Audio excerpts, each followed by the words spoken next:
Bab 3 Kelas 8, Tata Negara dan Pemerintahan. Tujuan pembelajaran.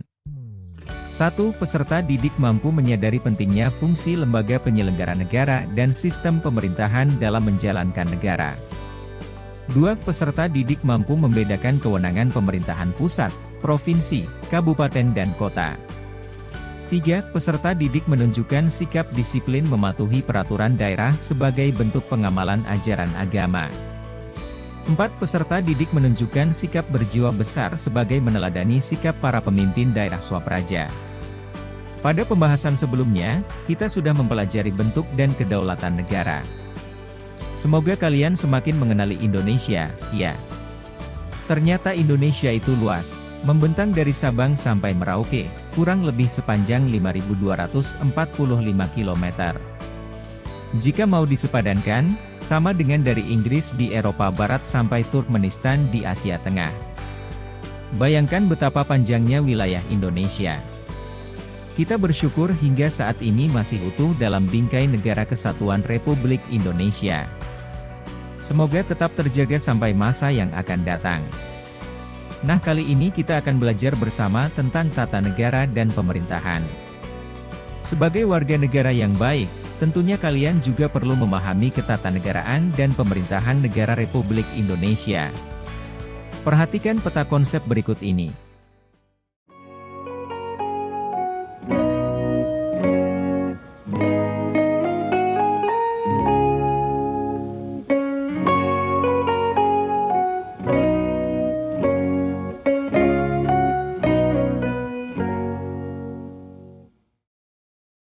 Dari presidensil ke parlementer.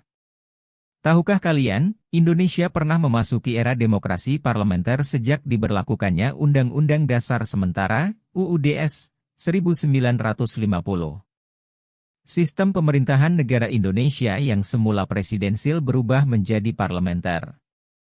Artinya, pemerintahan dijalankan oleh Dewan Menteri atau Kabinet yang dipimpin oleh Perdana Menteri.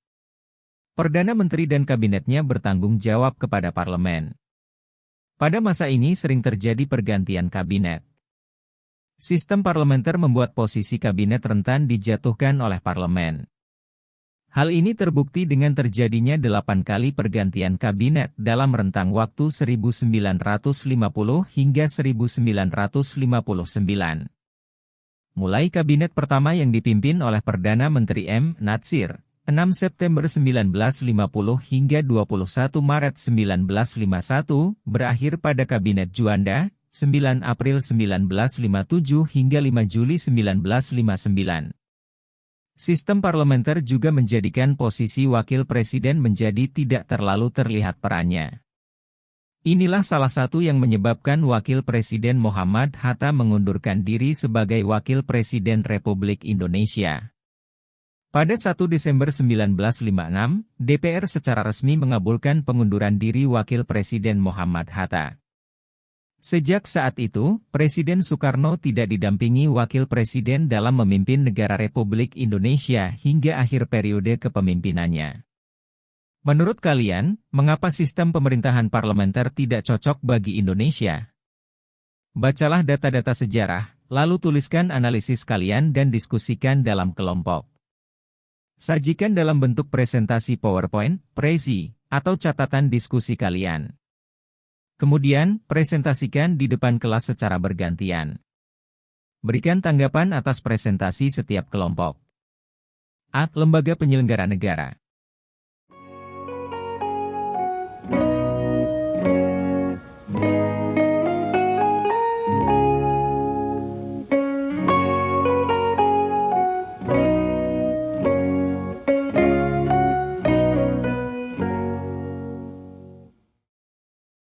Kalian pasti tahu berbagai organisasi yang ada di sekolah. Jika kalian cermati, komposisi organisasi di sekolah merupakan miniatur organisasi negara. Ada organisasi siswa intrasekolah, OSIS, yang menjalankan fungsi eksekutif. OSIS menyusun berbagai rencana kerja dan anggaran tahunan serta melaksanakannya dalam satu periode kepengurusan. Ada juga Majelis Permusyawaratan Kelas, MPK, di beberapa sekolah namanya Kongres Siswa, yang menjalankan fungsi legislatif. Demikian pula halnya dalam lingkup negara. Ada lembaga penyelenggara negara yang menjalankan tugas pokok dan fungsi, tupoksi, sesuai undang-undang. Jika di sekolah hanya ada lembaga eksekutif dan legislatif, maka dalam konteks negara ada tambahan satu lagi, yaitu lembaga yudikatif. Sebelum kita membahas lebih mendalam tentang tupoksi ketiga lembaga negara tersebut dalam ketatanegaraan Indonesia, kita bahas dulu mengapa perlu ada pembagian kekuasaan dalam sebuah negara. Hal ini agar kalian lebih mudah dalam memahami materi. Selain itu, juga bisa menjadi pelajaran dalam berorganisasi di sekolah.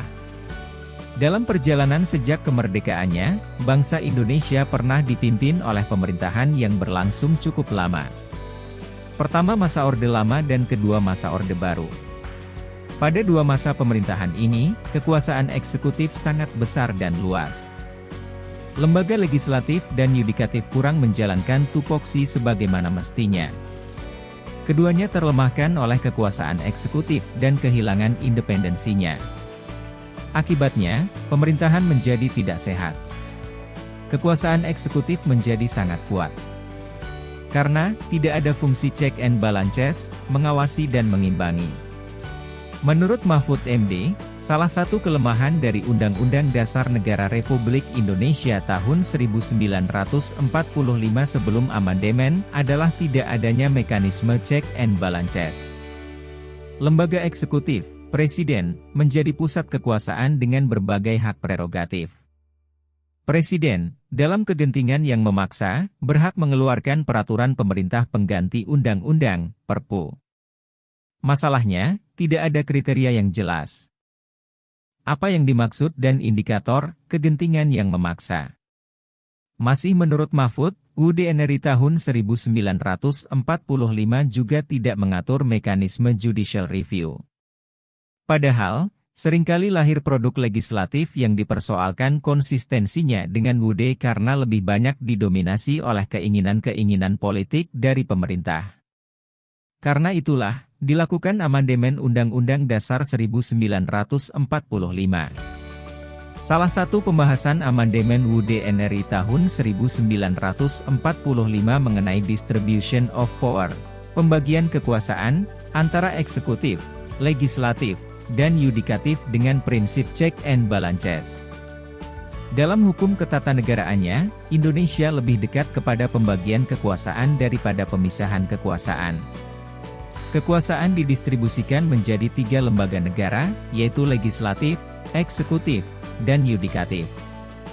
Namun demikian, ketiga lembaga negara ini tidak terpisah, melainkan saling terkait menjalankan prinsip check and balances, saling mengawasi dan mengimbangi. Lembaga legislatif adalah lembaga negara yang berwenang membuat undang-undang untuk menjalankan negara. Dalam hal ini, diwujudkan dengan dipilihnya Dewan Perwakilan Rakyat melalui mekanisme pemilihan umum. Anggota DPR menjadi mitra sekaligus pengawas bagi eksekutif, Presiden. Lembaga eksekutif adalah lembaga negara yang menjalankan negara berdasarkan undang-undang. Dalam hal ini, diwujudkan dengan lembaga kepresidenan beserta kabinetnya. Presiden dan wakil presiden dipilih melalui mekanisme pemilihan umum. Lembaga kepresidenan bekerja sama dengan DPR dalam menjalankan negara.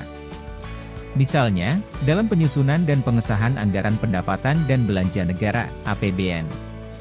Lembaga yudikatif adalah lembaga negara yang mengadili pelanggaran terhadap undang-undang dalam menjalankan negara. Dalam hal ini, diwujudkan dengan adanya lembaga kehakiman, yaitu Mahkamah Agung dan Mahkamah Konstitusi. Lembaga kehakiman bertugas mengadili pelanggaran pelaksanaan undang-undang oleh eksekutif. Berikut tabel tugas pokok dan fungsi lembaga penyelenggara negara.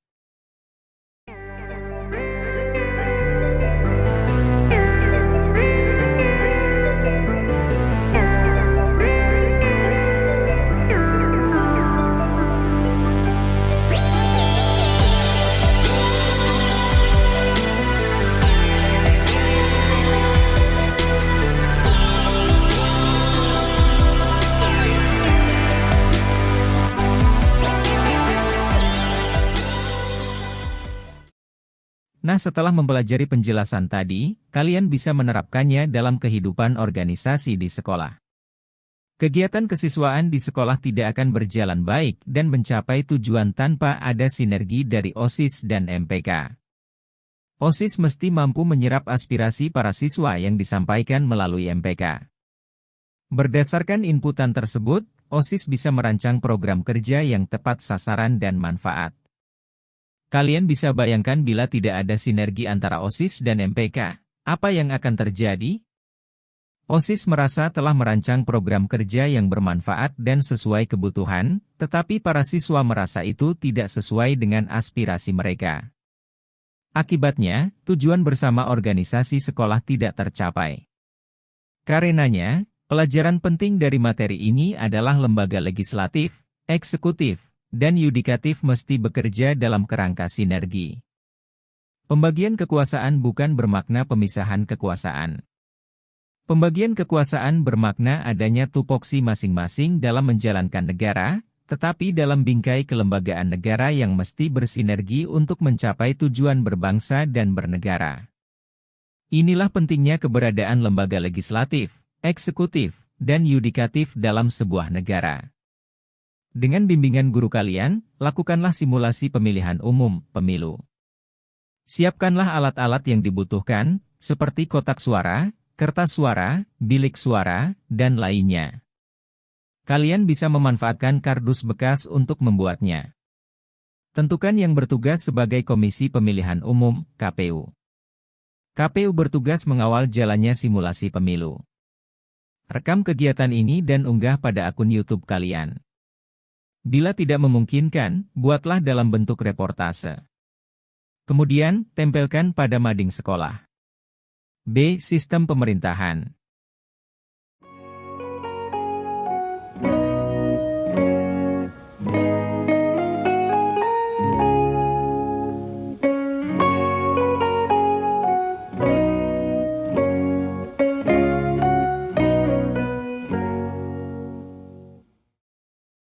Apakah kalian pernah berkunjung ke Amerika Serikat? Setidaknya membaca-baca seputar negara Amerika, baik bidang politik, pertahanan, ekonomi, maupun sosial budaya. Tahukah kalian negara Amerika menganut sistem pemerintahan presidensil? Namun demikian, apakah sistem presidensil yang diterapkan di Amerika sama dengan sistem presidensil yang diterapkan di Indonesia? Bagaimana pula dengan sistem pemerintahan parlementer yang diadopsi oleh Malaysia, Inggris, Australia, dan lainnya? Mari kita bahas bersama. Secara umum, ada dua jenis sistem pemerintahan yang berjalan di berbagai negara di dunia, yaitu sistem presidensil dan sistem parlementer. Dalam sistem presidensil, presiden berfungsi sebagai kepala negara sekaligus kepala pemerintahan. Presiden dibantu oleh sejumlah menteri yang diangkat oleh presiden. Para menteri bertanggung jawab kepada presiden, namun presiden tidak bertanggung jawab kepada parlemen. Sedangkan, dalam sistem parlementer, presiden, raja, ratu berfungsi sebagai kepala negara, sementara perdana menteri berfungsi sebagai kepala pemerintahan. Perdana menteri memimpin para menteri dalam menjalankan tugas pemerintahan. Perdana Menteri dan kabinetnya bertanggung jawab kepada parlemen. Dalam sistem parlementer, parlemen bisa membubarkan pemerintahan dengan mengajukan mosi tidak percaya. Sebaliknya, pemerintah melalui kepala negara juga dapat membubarkan parlemen dengan dasar parlemen tidak lagi mencerminkan aspirasi rakyat.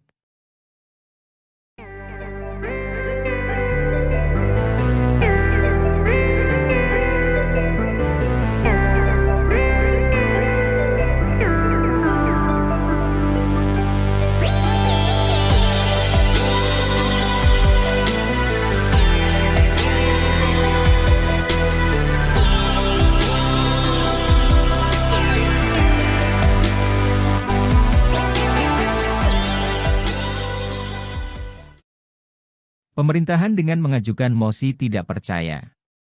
Sebaliknya, pemerintah melalui kepala negara juga dapat membubarkan parlemen dengan dasar parlemen tidak lagi mencerminkan aspirasi rakyat. Dalam sejarahnya, negara Indonesia pertama kali menganut sistem presidensil. Presiden berfungsi sebagai kepala negara sekaligus kepala pemerintahan. Hal ini sebagaimana tertuang dalam Pasal 4 Ayat 1 Undang-Undang Dasar Negara Republik Indonesia tahun 1945 sebelum amandemen, Presiden Republik Indonesia memegang kekuasaan pemerintahan menurut Undang-Undang Dasar. Kemudian, mengalami perubahan mulai masa Republik Indonesia Serikat, RIS, 27 Desember 1949 sampai dikeluarkannya Dekrit Presiden pada 5 Juli 1959. Dalam rentang waktu itu, sistem pemerintahan berubah menjadi parlementer. Hal ini tertuang dalam Pasal 69 Ayat 1 Konstitusi RIS 1949, Presiden adalah kepala negara. Sebelumnya, pada Pasal 74 Ayat 2 disebutkan, Presiden mengangkat seorang Perdana Menteri dan Menteri-Menteri lainnya. Artinya, kepala pemerintahan dijalankan oleh Perdana Menteri. Namun, seiring perjalanannya, sistem parlementer menimbulkan ketidakstabilan politik.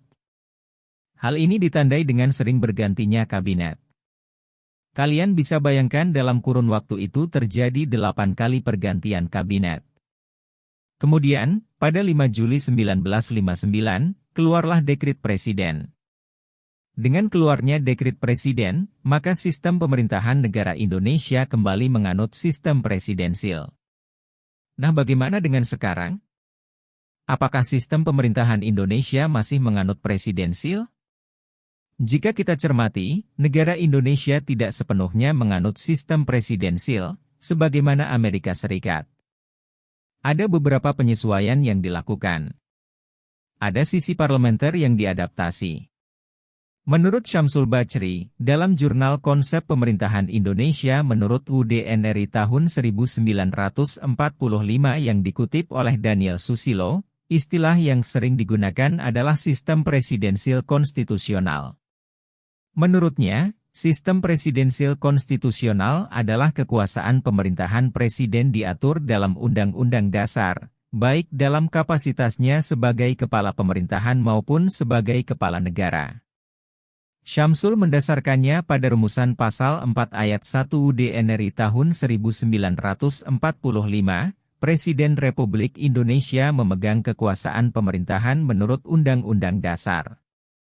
Selain itu, merujuk juga pada Pasal 6A Ayat 1 UDNRI tahun 1945, tentang dipilihnya presiden secara langsung oleh rakyat. Artinya, sistem pemerintahan Indonesia mengadaptasi sistem presidensil, tetapi dilakukan penyesuaian berdasarkan undang-undang. Karakteristik sistem pemerintahan presidensil konstitusional adalah sebagai berikut. 1. Presiden dan wakil presiden dipilih secara langsung oleh rakyat. 2. Sistem partai politik adalah multipartai. 3. Presiden adalah penyelenggara pemerintahan negara.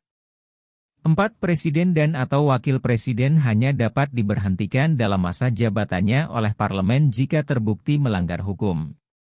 5. Terdapat prinsip checks and balances.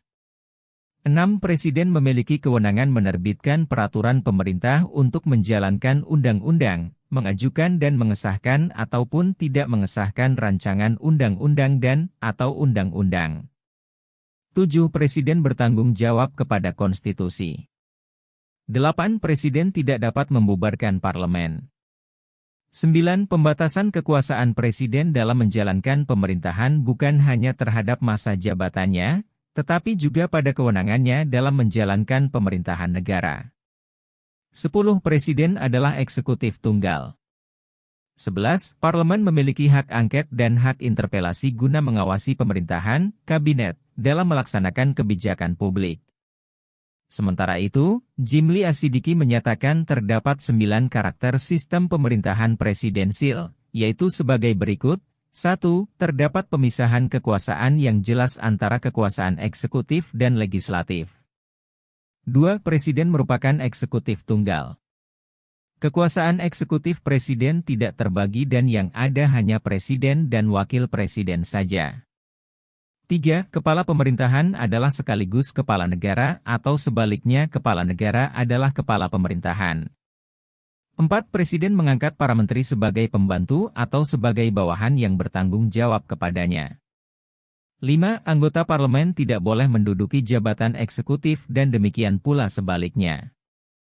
6. Presiden tidak dapat membubarkan parlemen. 7. Jika dalam sistem parlementer berlaku prinsip supremasi parlemen, maka dalam sistem presidensil berlaku supremasi konstitusi.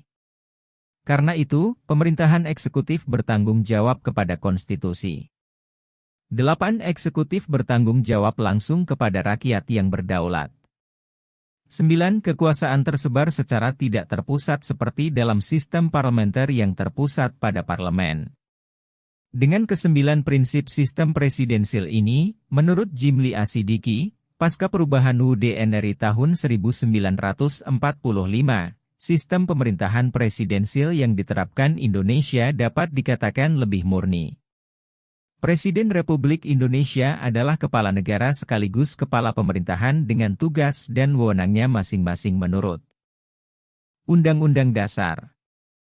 Karena itu, kedudukan kepala negara dan kepala pemerintahan tidak perlu dibedakan apalagi dipisahkan. Wakil presiden juga tidak dapat diartikan atau diberi peran semacam jabatan Perdana Menteri. Nah, kalian jadi paham, kan sistem presidensil yang diterapkan di negara Indonesia? Dengan pengetahuan yang didapatkan sekarang, kalian bisa mengikuti perkembangan yang terjadi dalam perpolitikan nasional. Bersama kelompokmu lakukanlah kajian pustaka dan telusur informasi. Buatlah perbandingan antara sistem presidensil yang diterapkan di Indonesia dengan sistem presidensil yang diterapkan di Amerika Serikat. Kemudian, tuliskan pendapat kalian apakah sistem presidensil yang diterapkan di Indonesia sudah sesuai dan tepat? Buatlah dalam bentuk video sederhana dan unggah di media sosial. Bila tidak memungkinkan, buatlah dalam bentuk tulisan opini. Kemudian, tempelkan pada mading sekolah. C. Pemerintahan daerah provinsi, kota, dan kabupaten.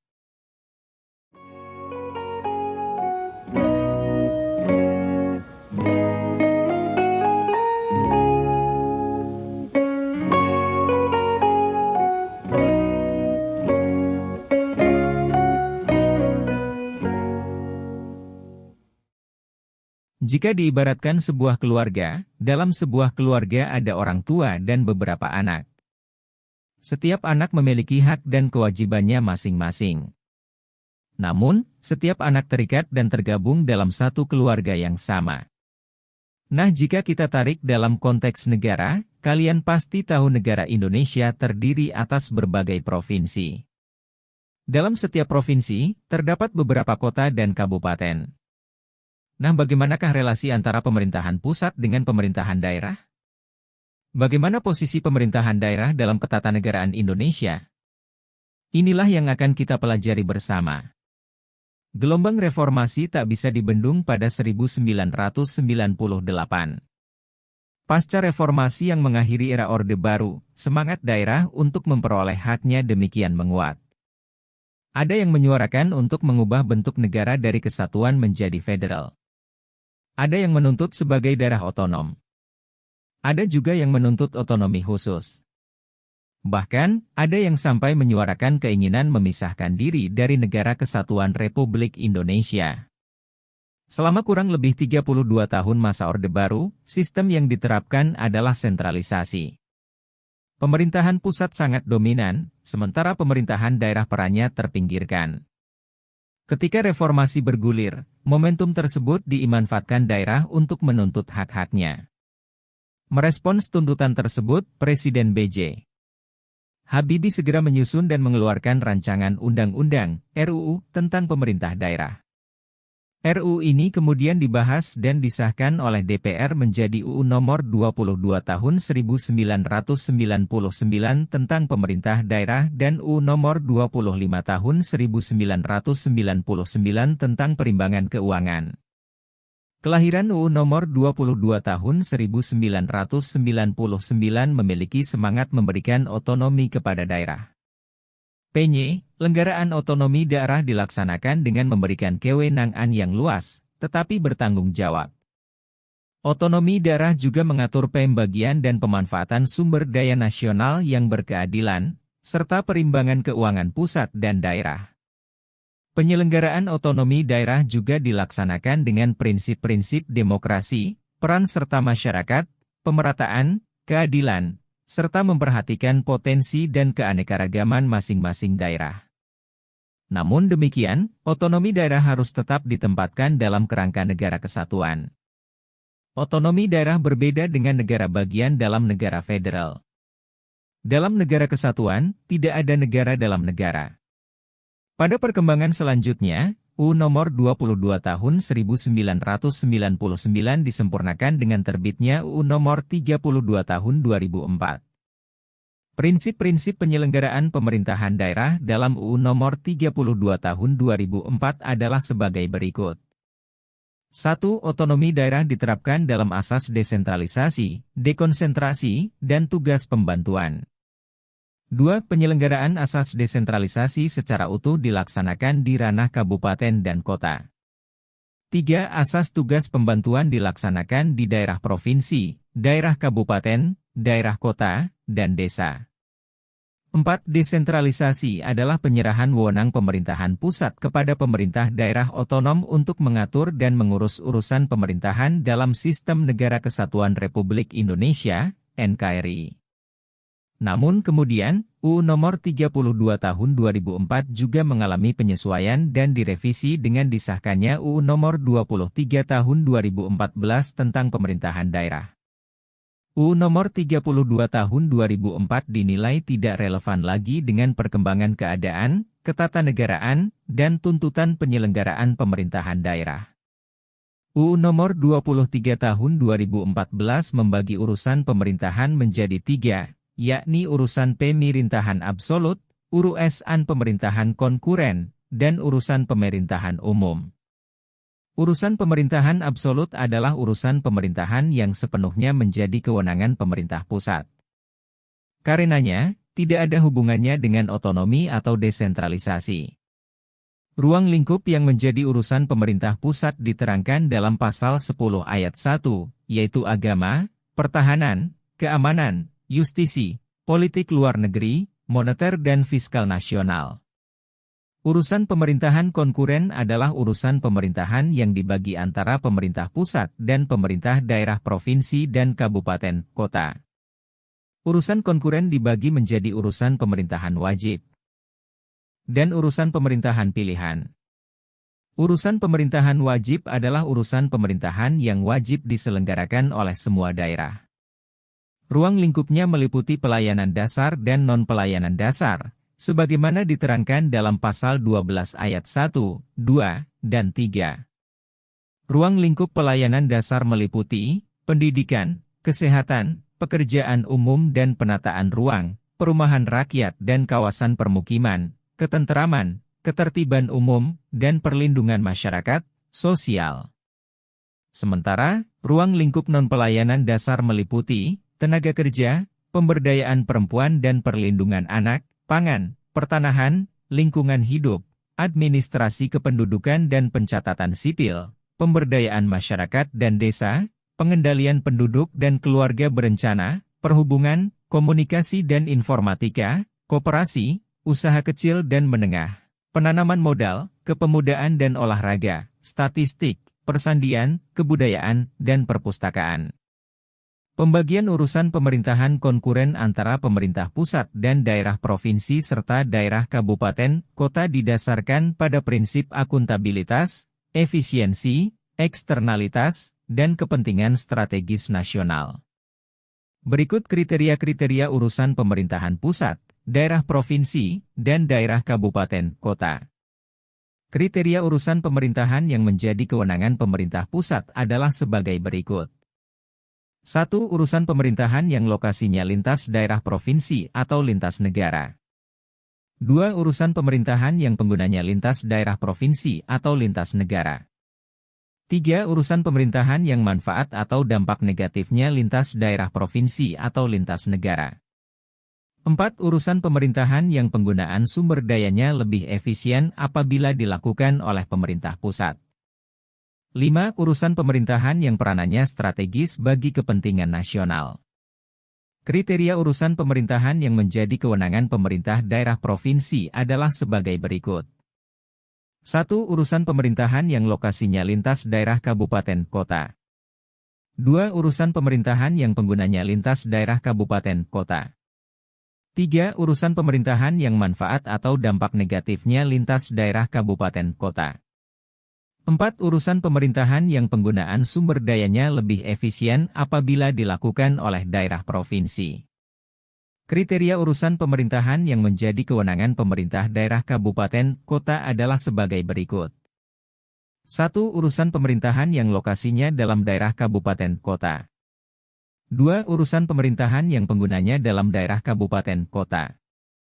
3. Urusan pemerintahan yang manfaat atau dampak negatifnya hanya dalam daerah kabupaten kota. 4. Urusan pemerintahan yang penggunaan sumber dayanya lebih efisien apabila dilakukan oleh daerah kabupaten kota. Selanjutnya, urusan pemerintahan pilihan adalah urusan pemerintahan yang wajib diselenggarakan oleh daerah sesuai dengan potensi yang dimiliki daerah. Ketentuan mengenai pembagian urusan pemerintahan daerah dan pemerintah pusat dalam urusan pilihan adalah sebagai berikut. 1. Penyelenggaraan urusan pemerintahan bidang kehutanan, kelautan, serta energi dan sumber daya mineral dibagi antara pemerintah pusat dan pemerintah daerah. 2. Urusan pemerintahan bidang kehutanan yang berkaitan dengan pengelolaan taman hutan raya kabupaten kota menjadi kewenangan daerah kabupaten kota. 3. Urusan pemerintahan bidang energi dan sumber daya mineral yang berkaitan dengan pengelolaan minyak dan gas bumi menjadi kewenangan pemerintah pusat. 4. Urusan pemerintahan bidang energi dan sumber daya mineral yang berkaitan dengan pemanfaatan langsung panas bumi dalam daerah kabupaten kota menjadi kewenangan daerah kabupaten kota. Adapun urusan pemerintahan umum adalah urusan pemerintahan yang menjadi kewenangan presiden sebagai kepala pemerintahan. Ruang lingkup urusan pemerintahan umum berdasarkan pasal 25 ayat 1 adalah sebagai berikut. 1. Pembinaan wawasan kebangsaan dan ketahanan nasional dalam rangka memantapkan pengamalan Pancasila, pelaksanaan Undang-Undang Dasar Negara Republik Indonesia tahun 1945, pelestarian Bhinneka Tunggal Ika, serta mempertahankan dan memeliharaan keutuhan Negara Kesatuan Republik Indonesia. 2. Pembinaan persatuan dan kesatuan bangsa, pembinaan kerukunan antar suku dan intrasuku, umat beragama, ras, dan golongan lainnya, guna mewujudkan stabilitas keamanan lokal, regional, dan nasional. 3. Penanganan konflik sosial sesuai ketentuan peraturan perundang-undangan. 4. Koordinasi pelaksanaan tugas antar instansi pemerintahan yang ada di wilayah daerah provinsi dan daerah kabupaten atau kota untuk menyelesaikan permasalahan yang timbul dengan memperhatikan prinsip demokrasi, hak asasi manusia, pemerataan, keadilan, keistimewaan dan kekhususan, potensi serta keanekaragaman daerah sesuai dengan ketentuan peraturan perundang-undangan. 5. Pengembangan kehidupan demokrasi berdasarkan Pancasila. 6. Pelaksanaan semua urusan pemerintahan yang bukan merupakan kewenangan daerah dan tidak dilaksanakan oleh instansi vertikal. Relasi antara pemerintah pusat dan daerah dalam kerangka UU Nomor 23 Tahun 2014 dapat digambarkan dalam bagian berikut ini.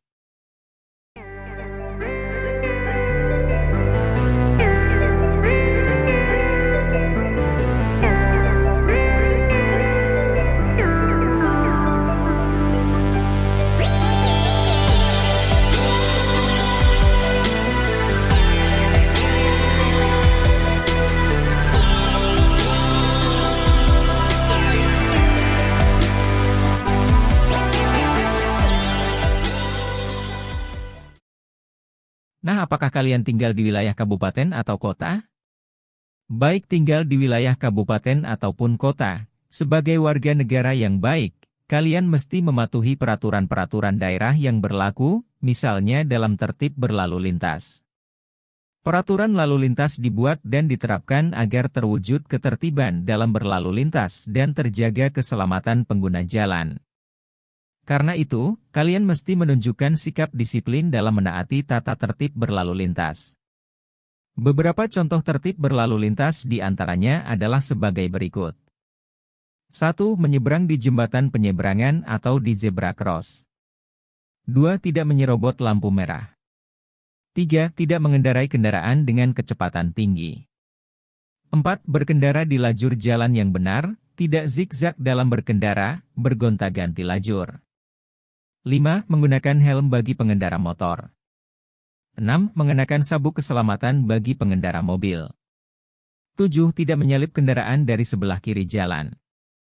Sikap disiplin kalian dalam menaati peraturan lalu lintas merupakan bentuk pengamalan ajaran agama.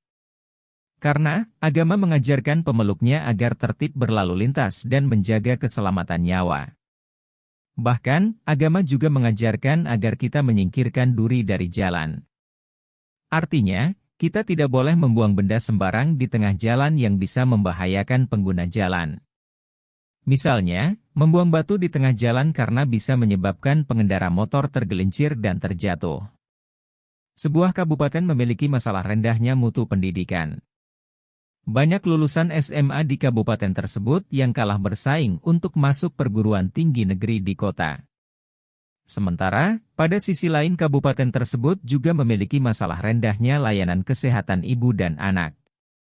Hanya sedikit desa dan kelurahan yang memiliki layanan posyandu. Jika kalian seorang kepala daerah kabupaten tersebut, program apa yang akan kalian prioritaskan? Mengapa memilih program tersebut?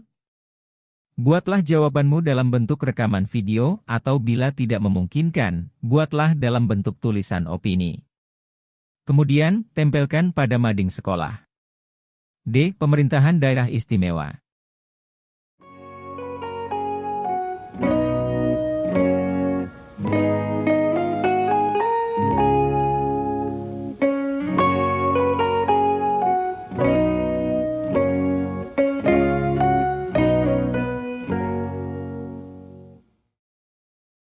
Kalian pernah berkunjung ke Yogyakarta? Selain terkenal dengan Malioboro sebagai pusat perbelanjaan khas Yogyakarta dan gudeg sebagai makanan khasnya, tahukah kalian bahwa Yogyakarta adalah salah satu daerah istimewa di Indonesia selain Nangro Aceh Darussalam? Bagaimana sebetulnya yang dimaksud dengan daerah istimewa? Nah, inilah yang akan kita bahas bersama.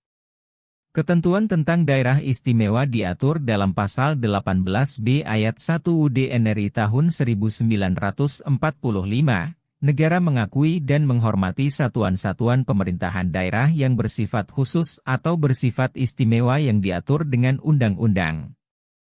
Namun demikian, UUD NRI tahun 1945 tidak memberikan penjelasan tentang apa yang dimaksud dengan satuan pemerintahan daerah yang bersifat istimewa.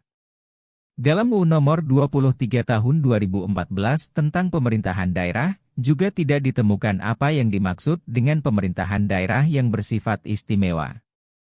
Selain itu, UUD NRI tahun 1945 dan UU Nomor 23 Tahun 2014 juga tidak menjelaskan indikator yang menjadi acuan sebuah daerah menjadi daerah istimewa.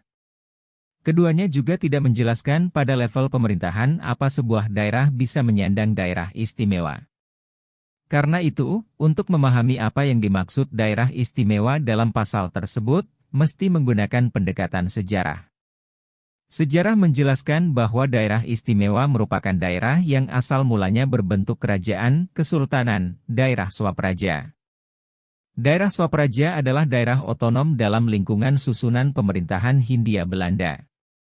Ketika itu, pengaturannya melalui kontrak politik dengan penguasa kerajaan atau kesultanan, sebagaimana diatur dalam Zelfbestuurregelen 1938. Pada masa Hindia Belanda disebut sebagai Zelfbestuurlandskappen. Sementara, pada masa pemerintahan pendudukan Jepang disebut sebagai Kooti. Semua istilah tersebut maknanya sama dengan daerah istimewa.